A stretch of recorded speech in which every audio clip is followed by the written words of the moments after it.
అపోస్తులైన పౌలు గారు రోమీలకు రాసిన పత్రిక రెండవ అధ్యాయం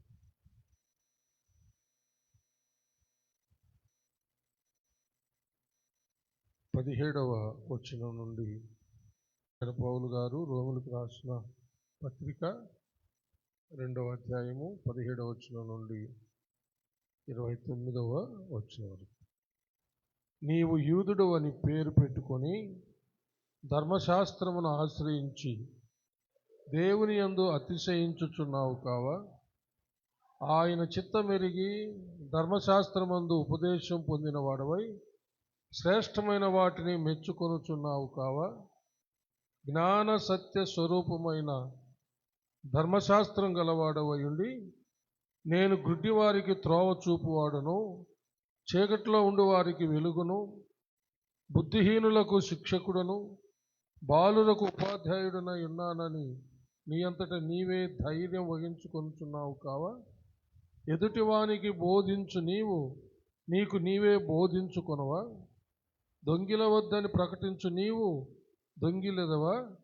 వ్యభిచరింపవద్దని చెప్పు నీవు వ్యభిచరించెదవా?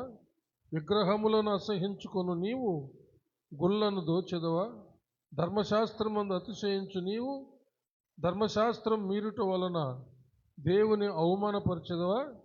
వ్రాయబడిన ప్రకారము మిమ్మును బట్టియే కదా దేవుని నామము అన్యజనుల మధ్యను దూషింపబడుచున్నది. నీవు ధర్మశాస్త్రం అనుసరించి ప్రవర్తించువాడవైతివా సున్నతి ప్రయోజనకరమగును గాని ధర్మశాస్త్రమును అతిక్రమించువాడవైతివా నీ సున్నతి కాకపోవును. కాబట్టి సున్నతి లేనివాడు ధర్మశాస్త్రపు నీతి విధులను గైకొనిన యెడల అతడు సున్నతి లేనివాడయుండి సున్నతి గలవాడుగా ఎంచబడును కదా. మరియు స్వభావమును బట్టి సున్నతి లేనివాడు ధర్మశాస్త్రము నెరవేర్చిన యెడల అక్షరమును సున్నతియు గలవాడవై ధర్మశాస్త్రమును అతిక్రమించు నీకు తీర్పు తీర్చడా? బాహ్యమునకు యూదుడైన వాడు యూదుడు కాడు, శరీరమందు బాహ్యమైన సున్నతి కాదు. అయితే అంతరంగమందు యూదుడైన వాడే యూదుడు. మరియు సున్నతి హృదయ సంబంధమైనదై ఆత్మయందు జరుగునదే గాని అక్షరము వలన కలుగునది కాదు. అట్టి వానికి మెప్పు మనుషుల వలన కలుగదు, దేవుని వలననే కలుగును. దేవుడు తన పరిశుద్ధ వాక్యమును మన ఆత్మీయ మేళ నిమిత్తమై మన ఉనికిలో దీవించునుగాక. ఆమేన్. దయచేసి కూర్చోండి, ప్రార్థించుకుందాం. అందరి తలవంచి కనుమూసుకున్నాం. మహాపరిశుద్ధుడు అయిన మా ప్రియ పరలోకపు తండ్రి, దయగలిగిన మా దేవ, మీకు వందనములు, స్తుతులు, స్తోత్రములు చెల్లిస్తున్నాము. మీ దీన దాసుడునైన నన్ను మీ సిలువ చాటున మరుగు చేసుకొని నాతోనూ మా అందరితోనూ మాట్లాడమని క్రీస్తు పేర వేడుకొంచున్నాము తండ్రి. ఆమేన్. హల్లెలూయా. అపోస్తులైన పౌలు గారి దినాల్లో యూదా దేశంలో రోమా పట్టణంలో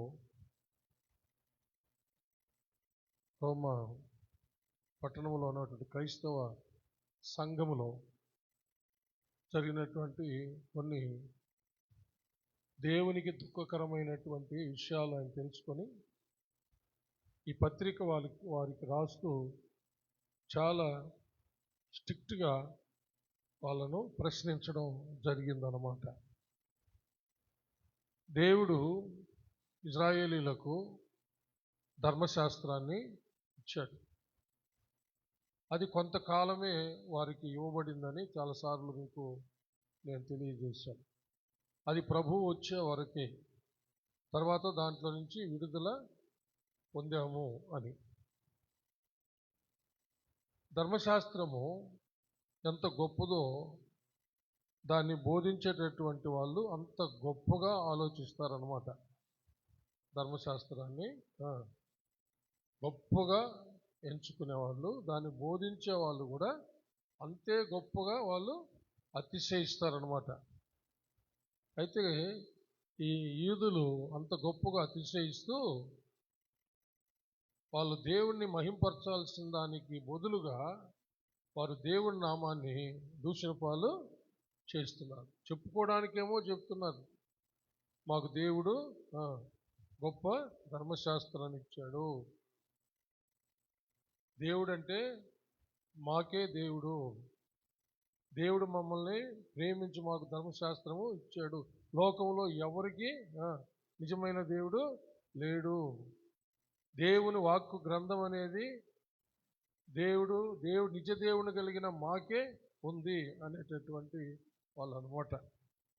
ఇప్పుడు చూడండి 17వ వచనం నుంచి, నీవు యూదుడు అని పేరు పెట్టుకొని ధర్మశాస్త్రమును ఆశ్రయించి దేవుని యందు అతిశయించుచున్నావు కావా, ఆయన చిత్తమెరిగి ధర్మశాస్త్రమందు ఉపదేశం పొందిన వాడవై శ్రేష్టమైన వాటిని మెచ్చుకొనుచున్నావు కావా. హల్లెలూయా.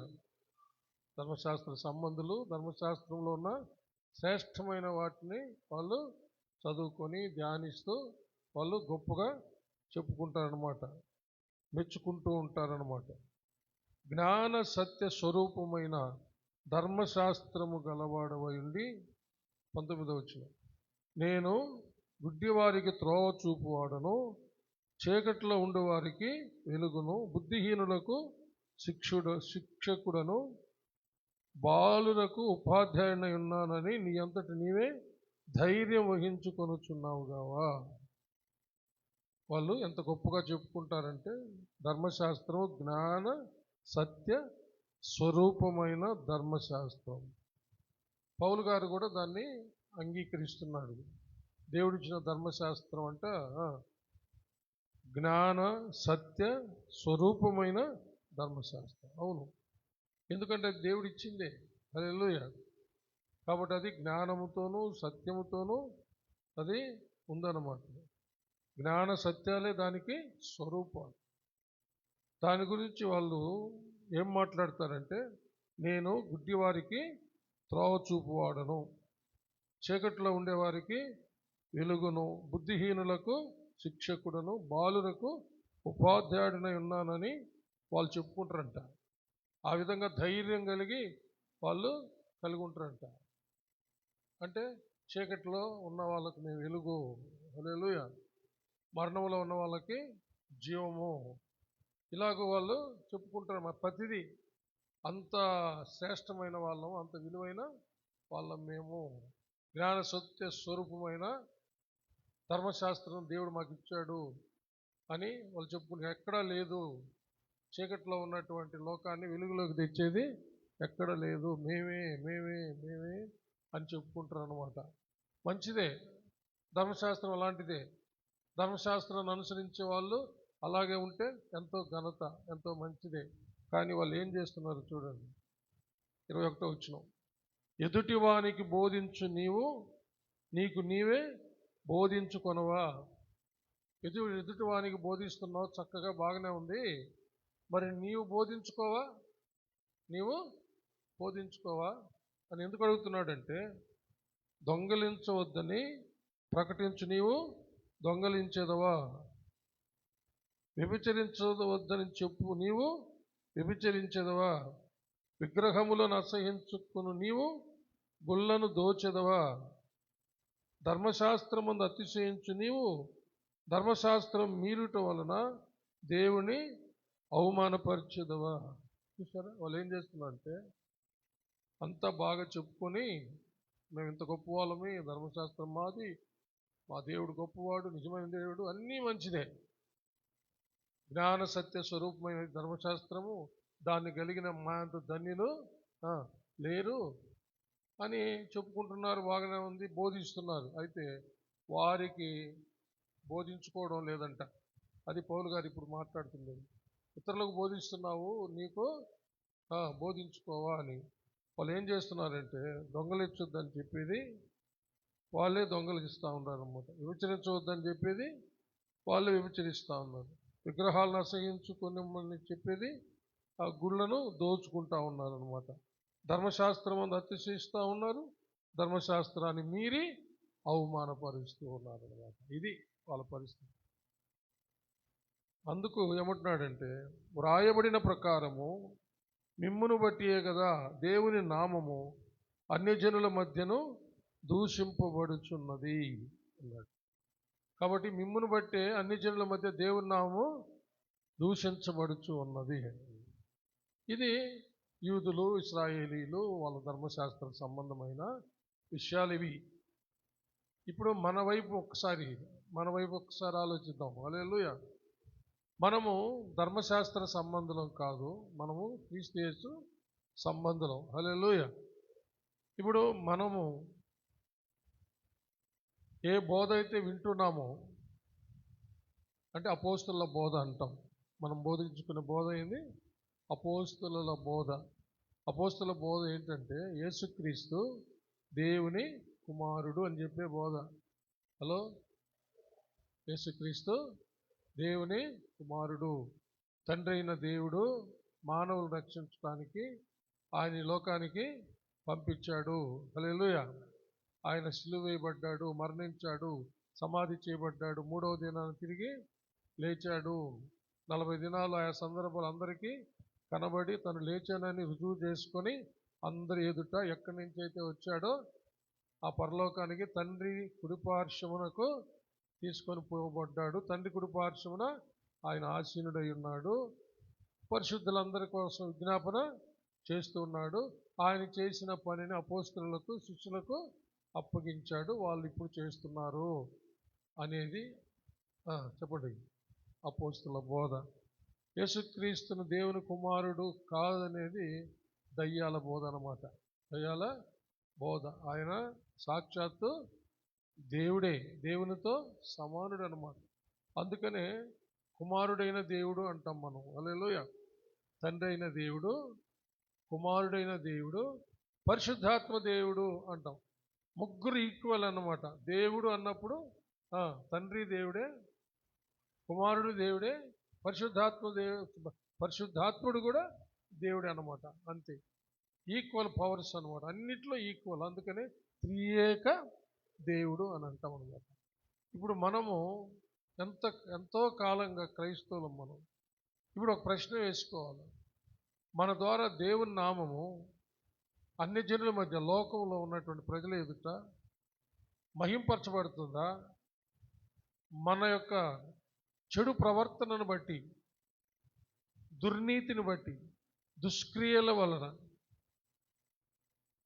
ప్రభు వలె జీవించకుండా ఈ లోకానుసారంగా, సైతాను చిత్తానుసారంగా, మనుష్య చిత్తానుసారంగా మనం జీవిస్తూ పేరుకేమో యేసయ్య పేరు పెట్టుకొని ఆయన నామాన్ని దూషణ పాలు చేస్తున్నామేమో అని ఒకసారి ఆలోచించాలి. ఒకవేళ అలాగా ఉంటే మన జీవితాన్ని ఈరోజు సరిచేసుకోవాలని ఈ సందేశం యొక్క అర్థం అన్నమాట. హల్లెలూయా. హలో, ఎవరైనా సరే నా వల్ల నా దేవుని నామము దూషణ పాలు అవుతుంది, నేను సరిగా లేను, నా ప్రవర్తన బాగలేదు, నా జీవితం బాగలేదు, నా మాటలు బాగలేవు, నేను వినేది ఒకటి, నేను చేసేది ఒకటి, ఒకవేళ సేవకులమైన మేము బోధించేది ఒకటి, చేసేది ఒకటని మాకు అనిపిస్తే మేము కూడా ఈరోజు ఏం చేయాలి? సరిదిద్దుకోవాల్సిందే. వినేది ఒకటి, చేసేది ఒకటి అంటే మీరు సరి చేసుకోవాల్సిందే. ఇది అందరికీ రెండు అంచులు కలిగిన ఖడ్గం. దేవుని యొక్క వాక్కు బోధించే వాణిని శుభ్రపరుస్తుంది, వినే వాళ్ళను కూడా శుభ్రపరుస్తుంది. హలో, అందరము పరిశుభ్రపరచబడాల్సిందే.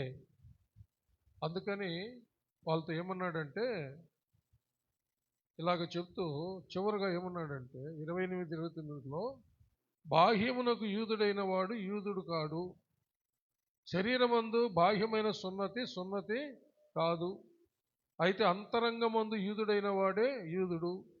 మరియు సున్నతి హృదయ సంబంధమైనదై ఆత్మయందు జరుగునదే గాని అక్షరము వలన కలుగునది కాదు.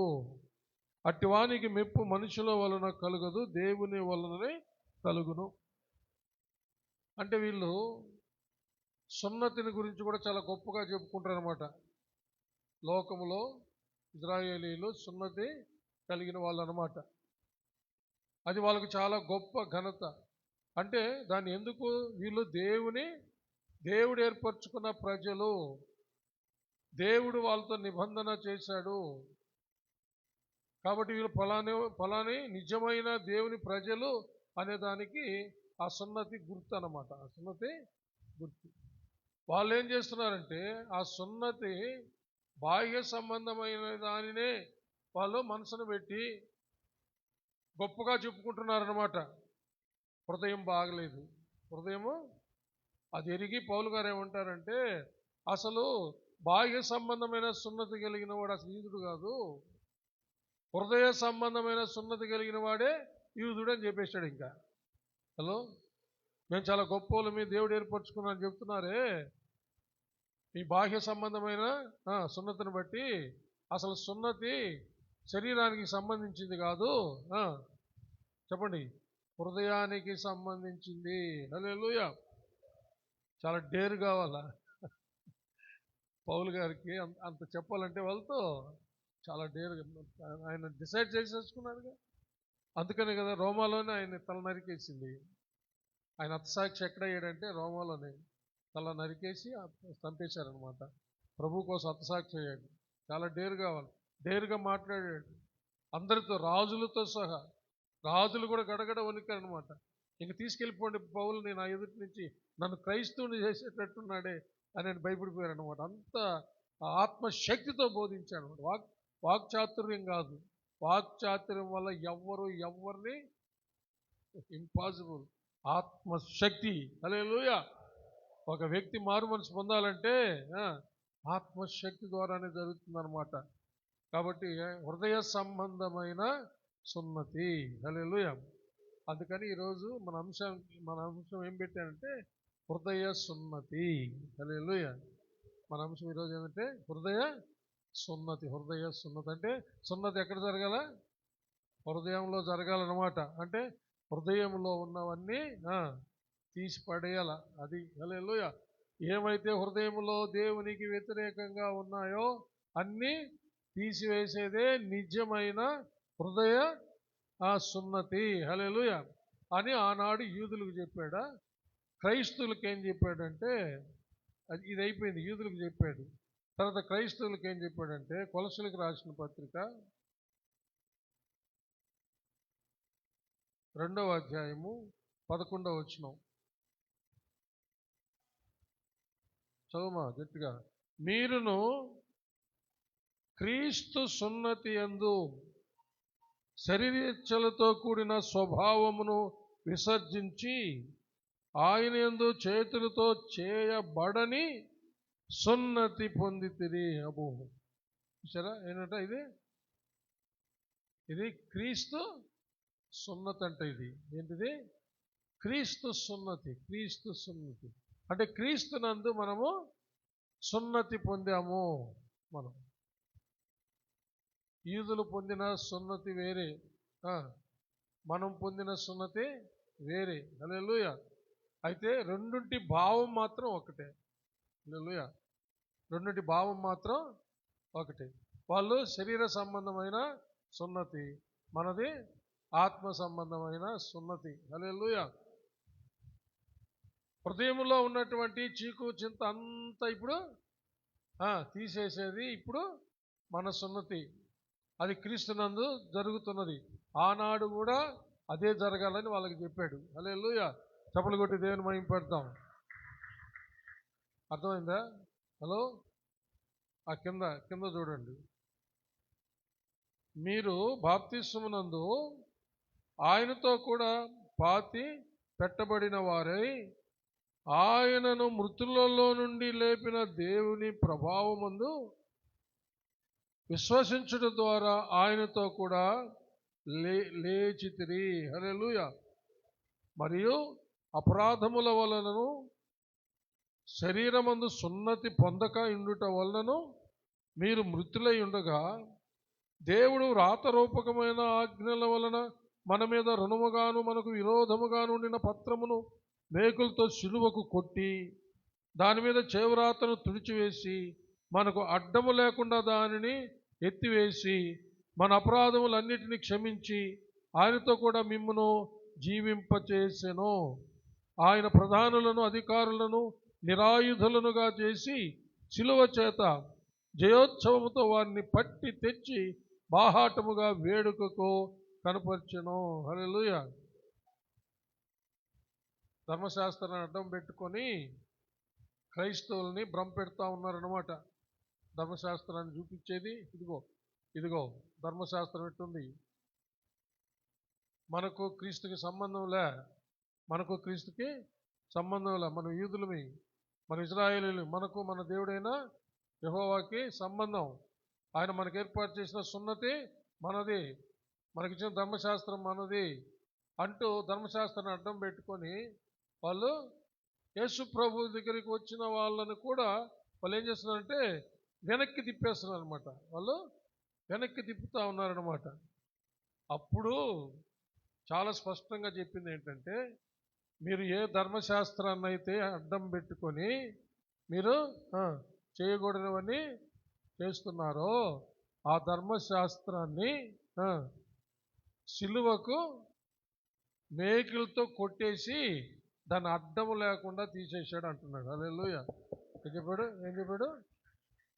దాన్ని పెట్టుకొని మీరు ఇదిగో ప్రతిదానికి ధర్మశాస్త్రం చూపించేది నువ్వు పాపివి, ఇదిగో నువ్వు ఇది చేయలే అని చూపించేది. వాళ్ళు మళ్ళీ విన్నారు కదా, వాళ్ళు మళ్ళీ అవే చేసేదన్నమాట.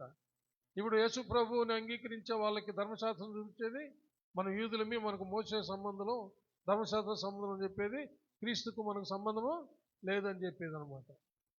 అప్పుడు పౌలు గారు చాలా ధైర్యం తెచ్చుకొని కొలస్సీయులకి పత్రిక రాస్తూ ఆ ధర్మశాస్త్రాన్ని మేకులతో కొట్టేసి అడ్డము లేకుండా తీసేశాడు, రుణము లేకుండా తీసేశాడు. దాన్ని పట్టుకొని మీరు ఊరేగుతారేంది?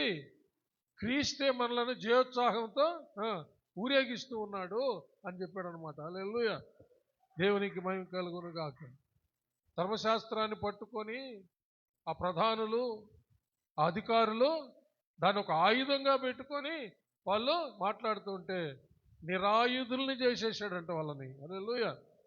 ఇదిగో కత్తి, ఇదిగో ఆయుధం, జాగ్రత్త అన్ని వాళ్ళు చూపిస్తూ యేసు ప్రభు దగ్గరికి రాకుండా వాళ్ళని చేస్తూ ఉంటే ఏమి చెప్తున్నారంటే పౌలు గారు, వాళ్ళు ఏ ఆయుధాన్ని అయితే చూపించండి, ధర్మశాస్త్రం అనే ఆయుధాన్ని చూపించని మాట్లాడుతున్నారో ఆ ధర్మశాస్త్రాన్ని మేకులతో చిల్లవ కొట్టేసి ఇక వాళ్ళ చేతులు ఏమి లేకుండా చేశాడు, ఆయుధమే లేకుండా చేశాడు అనమాట. నిరాయుధులు అంటే ఆయుధమే లేకుండా చేసేసాడు. ఇంకేం చూపిస్తాడు నువ్వు? ఇంకేం చూపిస్తావు? దాన్ని మేకులతో చిలవ కొట్టేశారని. అవును, ఒక ప్రశ్న వేస్తాను, ఒకటి అడుగుతాం మిమ్మల్ని. చిలవ కొట్టింది ధర్మశాస్త్రాన్న యేసైనా? మనము సిలువలో ఎవరిని చూస్తున్నాము? సిలువ వేసింది ఎవరినే? ఇక్కడ పౌలు గారు ఏమంటున్నారంటే ధర్మశాస్త్రాన్ని మేకులతో సిలువ కొట్టేసి అడ్డం లేకుండా తీశాడు అన్నాడు. అంటే ఏంటి దీని అర్థము? యేసు ప్రభు ధర్మశాస్త్రం అయి ఉన్నాడు అనమాట. హల్లెలూయా. ఏమైనాడు? ధర్మశాస్త్రం ఆయనే. హల్లెలూయా. దాన్ని రాసిచ్చింది ఆయనే. హల్లెలూయా. అందుకనే అది తన ప్రజలకు బరువైన కాడైపోయింది, అది రుణమైపోయింది. ఎవరు ఆ రుణాన్ని తీర్చలేకపోతున్నారు. అందుకని ఆయనే వచ్చి ఆ రుణాన్ని తీర్చి అంటే ధర్మశాస్త్రాన్ని సున్నైనా పుల్లైనా పోకుండా ఆయన నెరవేర్చేశాడు అనమాట. హల్లెలూయా. అంటే మనకందరికి బదులుగా, ఆనాడు యూదులందరికీ బదులుగా ఆయన ఆ రుణాన్ని చెల్లించేశాడు అనమాట. చెల్లించి ఇంకా దాన్ని అడ్డము లేకుండా మొత్తము తీసాడు. ఎలాంటిదంటే, ఒక ప్రామిసరీ నోటు రాయించి కొంత అప్పు తీసుకున్నాం అనుకోండి, అప్పు తీసుకున్నవాడు అప్పు చెల్లించలేకపోతా ఉన్నాడు. వాడు ఏం చేస్తున్నాడు? రే ఇదిగో ప్రామిసరీ నోటు అని అందరూ చూపిస్తా, నువ్వు రాసి ఇచ్చావు, కడతావా లేకపోతే ఏం చేస్తావు? ఇలాగ బెదిరిస్తా ఉన్నాడు అనమాట. సరే, ఒక జాలి కలిగిన ఒక అతను వచ్చి, వాడిని ఎందుకు బెదిరిస్తావు, వాడు తినడానికి లేదు అని ఆ యొక్క అప్పంతా కట్టేశాడు అనమాట. అప్పంతా కట్టి రుణం తీర్చేశాడు. అప్పుడు ఏం జరుగుతుంది? ఆ ప్రామిసర్ నోటు ఇచ్చేసాడు. అప్పుడు ఆయన ఏం చేశాడంటే ఆ ప్రామిసర్ నోట్ని, మరి నీ అప్పు తీర్చేసానని చెప్పి దాన్ని చించి తీసి పడేసాడు అనమాట. అర్థమైందా? హలో, అర్థమైందండి? హల్లెలూయా. యేసు ప్రభు అట్ట చేశాడు. హల్లెలూయా. ఆయన రాసినటువంటి ఆ ధర్మశాస్త్రం అనే పత్రాన్ని, అది మనుషులకు చాలా భారమైపోయినందువల్ల, దాన్ని ఎవ్వరు కూడా నెరవేర్చలేకపోయినందువల్ల, అది వాళ్ళని చంపుతున్నందువల్ల వాళ్ళకి బదులు ఆయనే చనిపోయి అది అడ్డం లేకుండా చేశాడనమాట. చప్పలు కొట్టి దేవుణ్ణి మహిమ పరుస్తాం. అందుకనే ధర్మశాస్త్రాన్ని ఎవ్వరూ నెరవేర్చలేదు, యేసు ప్రభు తప్ప.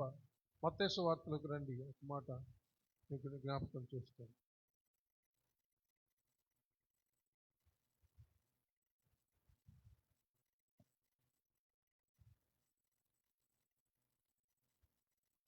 ఐదవ అధ్యాయం 17వ వచనం చదువుదాం. ధర్మశాస్త్రమునైనను ప్రవక్తల వచనములనైనను కొట్టివేయ వచ్చి తినని తలంచవద్దు, నెరవేర్చుటకే గాని కొట్టివేయుటకు నేను రాలేదు. చప్పలు కొట్టి దేవుని మహిమ పడతాం. Praise lord. ప్రభు కొండ మీద చేసిన ప్రసంగం ఇది.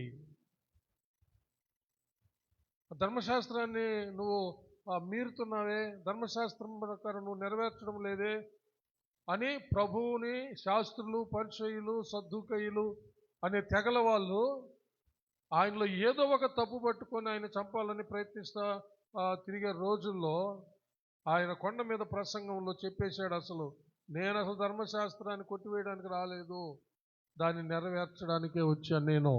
చప్పలు కొట్టి దేవుని మహిమ పడతాం. Praise God. అందుకని మళ్ళీ చదువుతాం చూడండి. ధర్మశాస్త్రమునైనను ప్రవక్తల వచనములనైనను కొట్టివేయ వచ్చి తినని తలంచవద్దు, నెరవేర్చుటకే గాని కొట్టివేయుటకు నేను రాలేదు. హల్లెలూయా. ఆకాశమును భూమియు గతించిపోయిననే గాని ధర్మశాస్త్రమంతే నెరవేరు వరకు దాని నుండి ఒక పొల్లైనను ఒక సున్నైనను తప్పిపోదని నిశ్చయముగా మీతో చెబుతున్నాను. హల్లెలూయా. మరి అంతా నెరవేరితే కానీ ఆ ఒక్క సున్నైనను పొల్లైనను తప్పిపోదనే మాట నెరవేరుతుంది అనమాట. కాబట్టి ఇప్పుడు దాన్ని అలాగ నెరవేర్చి, పొల్లైనా సున్నైనా పోకుండా నెరవేర్చి దాన్ని నీకు అడ్డము లేకుండా చేశాడు. అప్పుడు కూడా దేవుని మహిమ పొందాం. హల్లెలూయా. అందుకని పౌలు గారు ఏమంటారంటే, ఇప్పుడు మనది శరీర సంబంధమైనటువంటి ఆ సున్నతి కాదు, ఇప్పుడు మన సున్నతి క్రీస్తు సున్నతి. ఆ మాట చదవండి, అక్కడ స్పష్టంగా రాశాడు కదా, క్రీస్తు సున్నతి అని రాశాడు పౌలు గారు. గుర్తుపెట్టుకోవాలా? హల్లెలూయా. 11వ వచనం, కొలస్సీలకు రాసిన పత్రిక 2వ అధ్యాయం 11వ వచనం చదివాంగా. చూడండి, మళ్ళొకసారి చదవండి గట్టిగా. క్రీస్తు సున్నతి అందు. చూసారా? చాలు. క్రీస్తు సున్నతి గుర్తుపెట్టుకోవాలా. ఇప్పుడు మనము ఇంకెవరైనా, ఇప్పుడు వాళ్ళు ఎవరైనా ఒకరు తటస్థపడి యేసుక్రీస్తు కాదు యెహోవా అనే వాళ్ళు వచ్చి సున్నతి పొందాలి మీరందరూ అని చెప్పారు అనుకోండి, అందుకు ఈ మాట మనకు రాయబడింది. ఈ వాక్యం తెలిసింటే ఏం చెప్తామంటే, పౌలు గారు రాశారు, నువ్వు ఎప్పుడు చదవలేదా, నువ్వు కొట్టేసిన దాన్ని తీసుకొని వచ్చి మాకు చెప్తున్నావు మమ్మల్ని కలవరి పెట్టడానికి. పౌలు గారు రాశారు చూడలేదా, క్రీస్తు సున్నతి అని రాశారు చూడలేదా? అయినా మీకు కూడా అది శరీర సంబంధమైనది కాదు, హృదయ సంబంధమైన సున్నతే కదా, నిజమైన సున్నతి అని చెప్పాడు కదా అని చెప్పగలగాల. హలో, మనం కూడా అంత ధైర్యంగా చెప్పగలగాల. వాళ్ళతో రాజీ పడకూడదు. వాక్యం తెలియకపోతే, పరిశుద్ధాత్మ అభిషేకం లేకపోతే రాజీ పడిపోతాం, అంత ప్రమాదం ఉంది. కానీ క్షుణ్ణంగా వాక్య లేఖనాలు తెలుసుకొని, అలాంటి వాళ్ళు ఎవరు వచ్చినా సరే, యేసుక్రీస్తు దేవుడు కాదు, ఆయన కుమారుడే, ఆయన మనుషుడే అని చెప్పేవాళ్ళు బయలుదేరి ఉన్నారన్నమాట. ఆయన మానవుడుగా పుట్టిన దేవుని కుమారుడు. హల్లెలూయా. మనుష్య కుమారుడుగా పుట్టిన దేవుని కుమారుడు. మన క్రిస్మస్ పండుగ ఎన్నోసార్లు చెప్పుకున్నాం కదా. క్రిస్మస్ అంటే దేవుని కుమారుడు మనుష్య కుమారుడుగా పుట్టిన రోజు. ఎన్నిసార్లు చెప్పుకున్నాం? ఎంతమంది గుర్తా? హృదయంలో రాసి పెట్టుకోవాలి. క్రిస్మస్ అంటే దేవుని కుమారుడు మనుష్య కుమారుడుగా పుట్టినరోజు. అది చప్పలు కొట్టి దేవుని మహిమపడతాం. హల్లెలూయా. ఆ ఫండమెంటల్ ట్రూత్ తెలియకపోతే మనం ఏం చేయగలం? ఎవరు ఏం చెప్తే నమ్మేస్తాం అనమాట. అట్లాంటి వాళ్ళకి మనం చెప్తాం, చదువుకోపో బైబిల్, గాబ్రియేలు దూత ఏం చెప్పిందో చదువుకోపో, దేవుని కుమారుడిని నువ్వు గర్భం ధరిస్తావు, పుట్టపోయే బిడ్డ దేవుని కుమారుడు అనబడతాడు అని చెప్పాడని చెప్పగలగాల. అంత బాగా లేఖనాలు మనము నేర్చుకోవాలి, చదువుకోవాలి. చప్పలు కొట్టి దేవుని మహిమపడతాం. హల్లెలూయా. కాబట్టి క్రీస్తు సున్నతి పొందినటువంటి మనము హల్లెలూయా క్రీస్తు వలె జీవించాలండి. నేను ముగింపుకు వచ్చేసాను, మీకు అర్థమవుతుంది. క్రీస్తు వలె జీవించాలి, అది. హల్లెలూయా. ఆయన ఎలా జీవించాడో ఆ విధంగా జీవించాలి. హల్లెలూయా. ఆయన క్రియలన్నీ మనం చేయాలి. హల్లెలూయా. ఆయన ప్రేమను కనపరచాలి, ఆయన దయాగుణాన్ని కనపరచాలి. ఒక్క మాటలో పేతురు గారు చెప్పేశారు, ఆయన గుణాతిశయాలన్నిటినీ ప్రచురపరచాలంతే. హల్లెలూయా. దేవునికి మహిమ కలుగును గాక. పేతురు రాసిన మొదటి పత్రిక 2వ అధ్యాయం 9వ వచనాన్ని ఒక్కసారి చదవండి, కంఠస్థం చేస్తూ. అయితే మీరు చీకటిలో నుండి ఆశ్చర్యకరమైన తన వెలుగులోనికి మిమ్మును పిలిచిన వాని గుణాతిశయములను ప్రచురము చేయుటకు ఏర్పరచబడిన వంశము, రాజులైన యాజక సమూహము, పరిశుద్ధ జనాంగము, దేవుని శుద్ధైన ప్రజలము. చప్పలు కొట్టి దేవుని మహిమపడతాం. హల్లెలూయా. ఇది ఈ విధంగా మనం ప్రకటించాలి. ప్రకటించడమే కాదు, మనము అలా కనబడాలి. హల్లెలూయా. అలా మనము కనబడాలి. యేసయ్యను ప్రకటించేదే కాదు, మనలో అనేకులు యేసయ్యను చూడాలి. హల్లెలూయా. మనలో యేసయ్యను చూడాలి. ఒకసారి సాధు సుందర్ సింగ్ గారంట ఒక ఇంటికి వెళ్ళాడంట. ఆయన తలుపు దగ్గర నిలబడుకున్నంట. వాళ్ళ చిన్న పిల్లవాడు పోయి తలుపు తీసి వాళ్ళ ఇంట్లోకి పోయి యేసయ్య వచ్చి ఉన్నాడని చెప్పాడంట. హల్లెలూయా. ఏం చెప్పాడు? యేసయ్య వచ్చి ఉన్నాడని చెప్పాడంట. అంటే ఆ చిన్నవాడికి ఏం కనబడింది? అక్కడ ఒక సిక్కు మతస్థుడు ఉన్నాడు, సాధు సుందర్ సింగ్ గారు. ఆయన స్వార్థ చేసేటప్పుడు ఆయన డ్రెస్ అదంతే మార్చకుండానే ఆయన స్వార్థ చేశాడు అనమాట. అక్కడ ఒక సిక్కు మతస్థుడు ఉండే ఆకారంలో ఆయన ఉన్నాడు, డ్రెస్లోనే ఉన్నాడు. కానీ ఏం చెప్తున్నాడు చిన్నవాడు? యేసయ్య వచ్చినాడు వాకిట్లంట. హల్లెలూయా. చప్పలు కొట్టి దేవుని మహిమపడతాం. Praise God. మనలో యేసయ్యను చూడాలా, మనం చూపాలా. అదే నిజమైన క్రీస్తు సున్నతి పొందినటువంటి మనము. ఇది కూడా మన హృదయ సంబంధమైనటువంటిది. అందుకనే మన హృదయంలో పరిశుద్ధత ఉండాలి. హల్లెలూయా. హృదయంలో ఏమైతే ఉండి మానవుని నాశనం చేశాయో అవేవి ఇంకా ఉండకూడదు. మార్కు సువార్త 7వ అధ్యాయం 20వ వచనం. మన హృదయంలో ఉండి మనల్ని అపవిత్రపరిచేవి అక్కడ లిస్టు రాయబడింది, చదవండి. మనిషిని లోపల నుండి బయలు వెళ్ళేది మనిషిని అపవిత్రపరచును, లోపల నుండి అనగా మనుష్యుల హృదయములో నుండి దురాలోచనలను, జారత్వములను, దొంగతనములు, నరహత్యలు, వ్యభిచారములు, లోభములు, చెడుతనములు, కృత్రిమము, కామవికారమును, మత్సరమును, దేవదూషణయు, అహంభావమును, అవివేకమును వచ్చును. ఈ చెడ్డవన్నీ లోపల నుండియే బయలు వెళ్ళి మనుష్యులను అపవిత్రపరచునని ఆయన చెప్పాను. ఇప్పుడు హృదయానికి సున్నతి చేసుకోవాలి. ఇప్పుడు ఇదే క్రీస్తు సున్నతి. హల్లెలూయా. ఒకసారి మన హృదయం అట్టే కనబడుతుంది. ఇప్పుడు ఎంతమంది కనబడింది? ఈ హృదయాన్ని చూసుకున్నారా? ఇవేవి లేకుండా ఉన్నాయా? ఇవేమైనా కొన్ని ఉన్నాయా?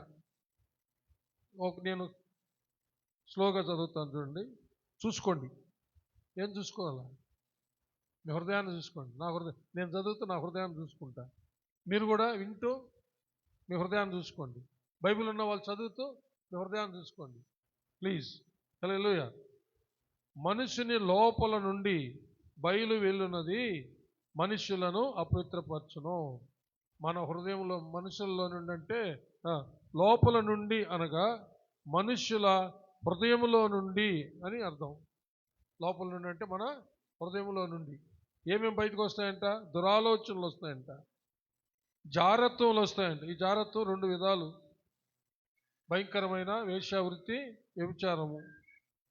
విగ్రహారాధన అంటే విగ్రహారాధన పేరట జరిగేటటువంటి భయంకరమైన అశ్లీలమైనటువంటి దృశ్యాలు, నగ్న నాట్యాలు, భయంకరమైన పాపం. దొంగతనములు, నరహత్యలు, వ్యభిచారములు. ఇవి వివాహం అయిన తర్వాత చేసే పాపాన్ని వ్యభిచార పాపం అంటారు.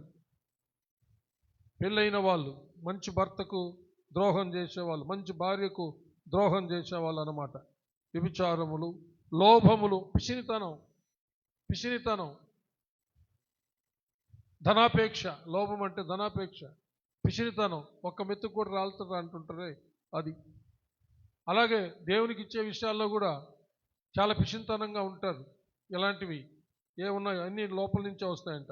చెడుతనములు, కృత్రిమము అంటే మనం తయారు చేసుకునేవి. కృత్రిమం అంటే మనం తయారు చేసుకునేవి. ఇప్పుడు ఎన్నో చూస్తాను, దేవుడు తయారు చేసుకుంటా ఉన్నారు.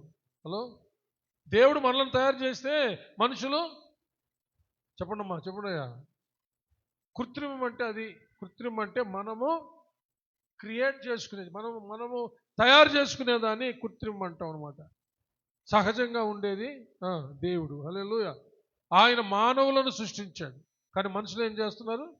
దేవుణ్ణి సృష్టించుకుంటున్నారు, దానికి మొక్కుతున్నారు. ఎంతో అజ్ఞానంతో ఉన్నారు. ఇంకా దాంట్లో నుంచి బయట అది ఎక్కడి నుంచి వస్తుంది?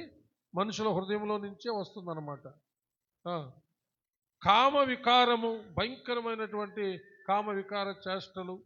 మత్సరము అంటే కుళ్ళు, అసూయ. దేవదూషణము, దేవుణ్ణి దూషించడం. అహంభావం, గర్వం, అహంకారం. అవివేకము, జ్ఞానము లేని హృదయం, వివేకం లేని హృదయం. ఈ చెడ్డవన్నీ లోపల నుండి బయలు వెళ్ళి మనుషుని అపవిత్రపరుచుతున్నవి. కాబట్టి మన హృదయానికి ఇప్పుడు క్రీస్తు సున్నతి జరగాల. ఇప్పుడు వీటన్నిటినీ క్రీస్తు సున్నతి శుభ్రం చేస్తుందన్నమాట. ఎలా? ఆయన మీరు చెప్పాలి. ఎప్పుడు ఆయన ఏం చెప్పాను? ఇప్పుడు ఈ హృదయంలో ఉన్నటువంటి ఈ భయంకరమైన కార్యాలన్నీ యేసయ్య తీసేస్తాడన్నా. ఎలా అన్నా? ఏం చెప్పాలా? ఎలా? గట్టిగా చెప్పండి. క్రీస్తు సున్నతేలే, దాని అర్థమయ్యేటట్టు చెప్పండి.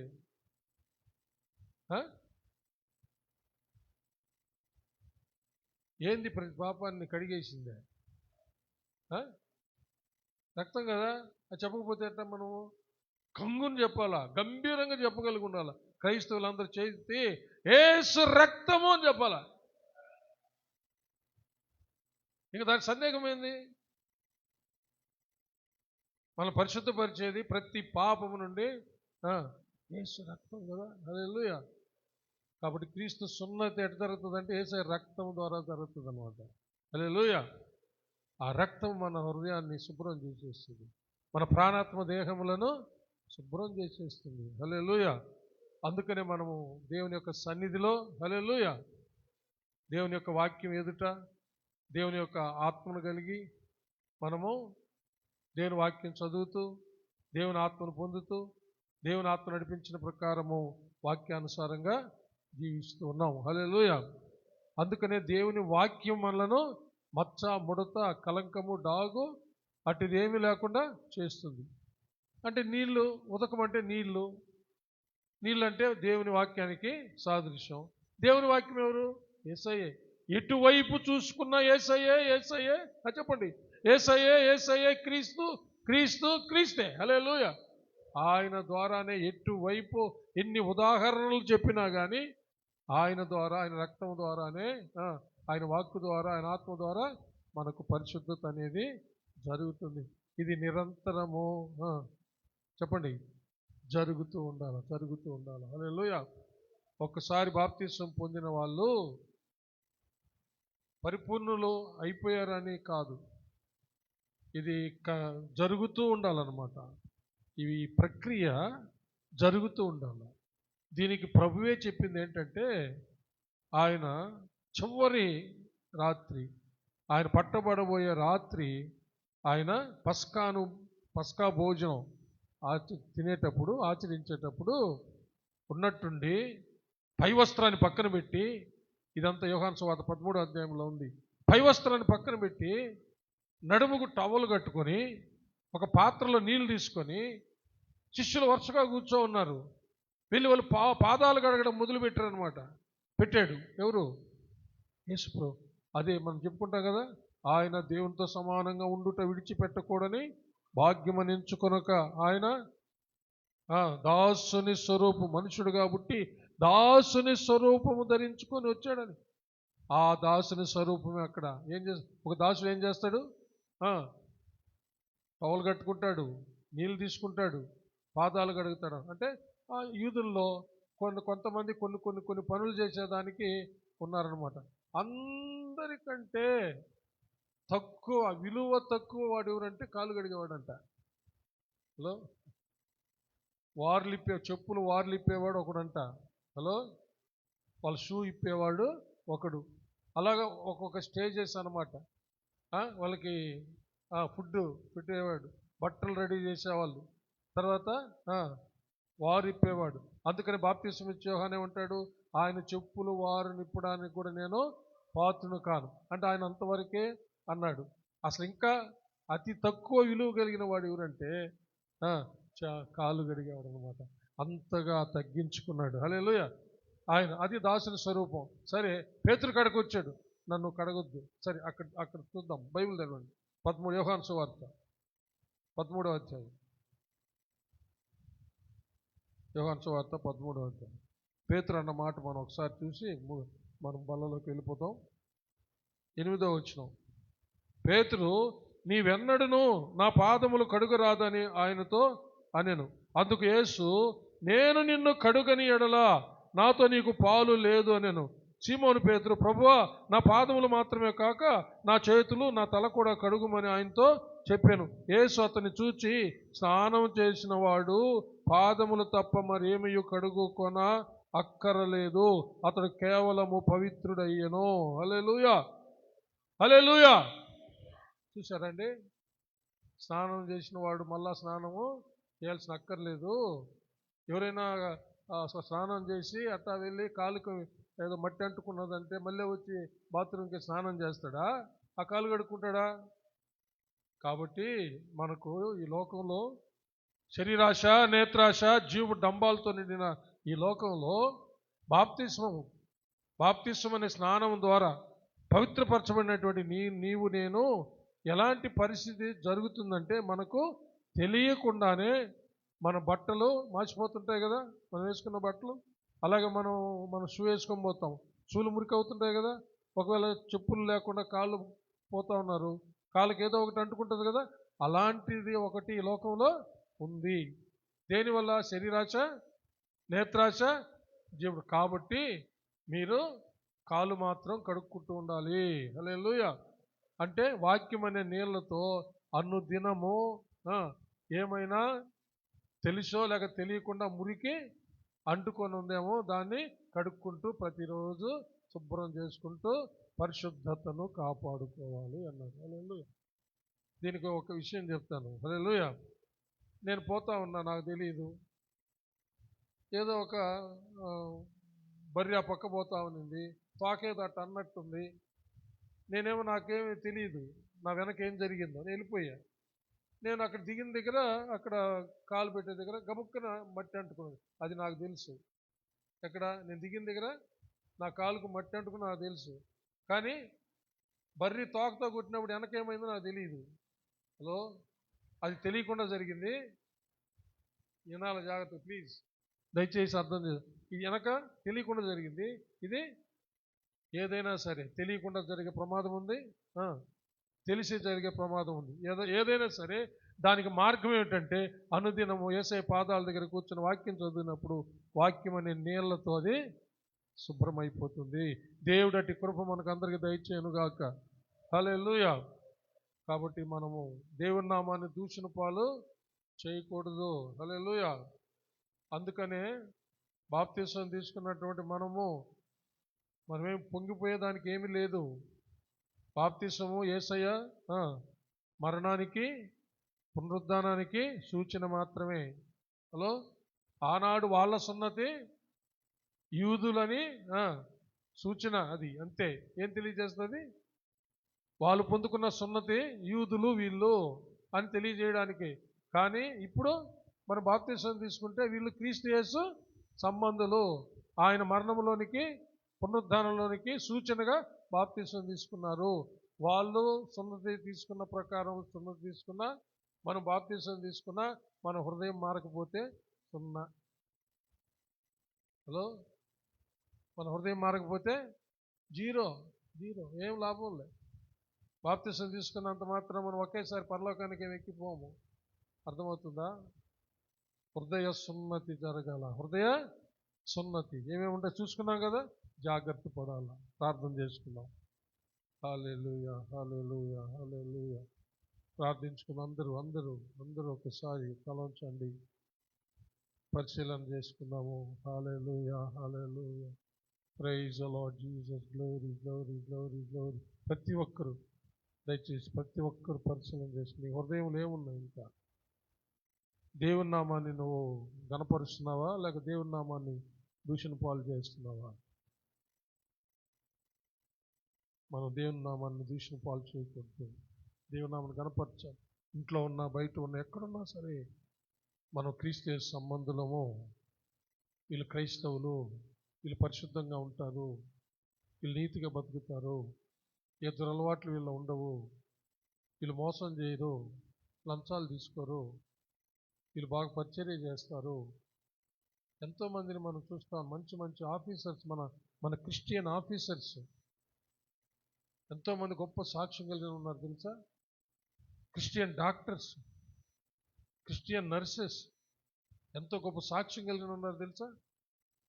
అలాగనే క్రిస్టియన్ అడల్ట్స్, పెద్దలు ఎంతో గొప్ప సాక్ష్యాలు కలిగిన వాళ్ళు ఉన్నారు.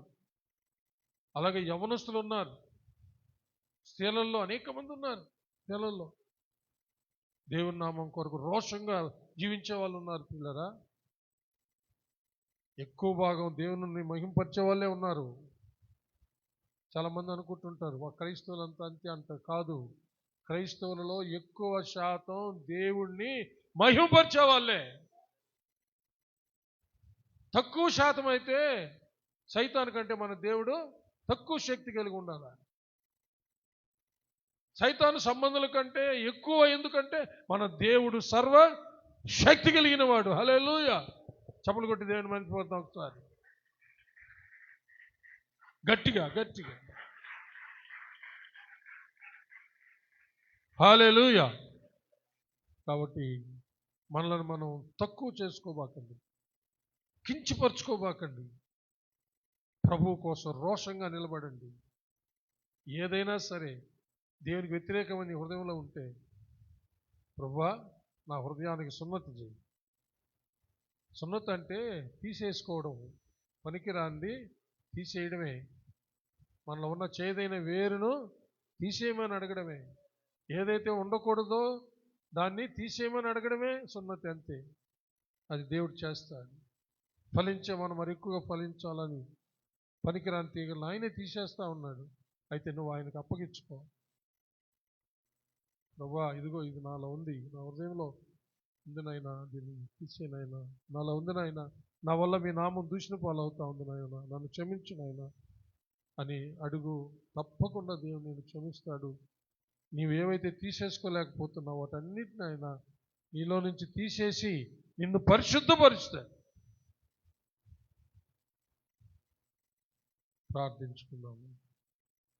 బలలో చేయబోతున్న సమయంలో ఒకేసారి అందరం ప్రార్థన చేసుకున్నాం. నేను ఒక పల్లవి పాడుతాను, చిన్న వాక్యాన్ని బట్టి అందరూ తలంచి ప్రార్థన చేసుకున్నాం. పశ్చాత్తాపంతో ఎవరెవరైనా ఏదైనా పొరపాటుగా ఉంటే ప్రభువుని అడుగుదాం. ప్రియులారా, అపరాధిని యేసయ్యా